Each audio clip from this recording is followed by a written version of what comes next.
ಅನ್ನೋದೇ ಗೊತ್ತಾಗ್ತಾ ಇದೆ ನಮಗೆ.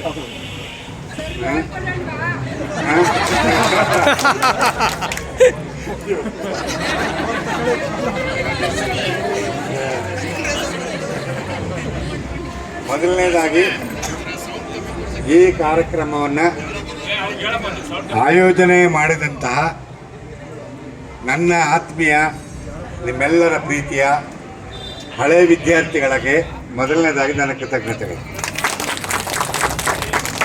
ರಾಜೇಸ್ವಾಮಿ ಮತ್ತು ಅವ್ರ ಟೀಮ್ ಬಂದು ನನ್ನ ಭೇಟಿ ಮಾಡಿ, ಸರ್ ಒಂದು ಗುರುವಂದನಾ ಕಾರ್ಯಕ್ರಮ ಹಮ್ಮಿಕೊಂಡಿದ್ದೀವಿ, ದಯವಿಟ್ಟು ನೀವು ಬರಬೇಕು ಅಂದಾಗ, ಅಪ್ಪ ನೀವು ಕರೆಯೋದಿತ್ತು ನಾನು ಬರೆಯೋದಿತ್ತು, ಒಂದು ಅವಕಾಶ ನನಗೆ, ಖಂಡಿತ ಬರ್ತೀನಿ ಅಂತೇಳಿ ಒಪ್ಕೊಂಡಿದ್ದೀನಿ.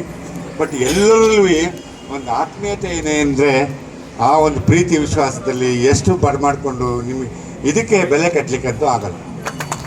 ಈ ಗುರುವಂದನಾ ಕಾರ್ಯಕ್ರಮ ಅದರಲ್ಲೂ 2025ನೇ ಇಸ್ವಿ ಈ ಕಾಲದಲ್ಲಿ ಆಯೋಜನೆ ಮಾಡಿ ಕಷ್ಟ ಬಿದ್ದು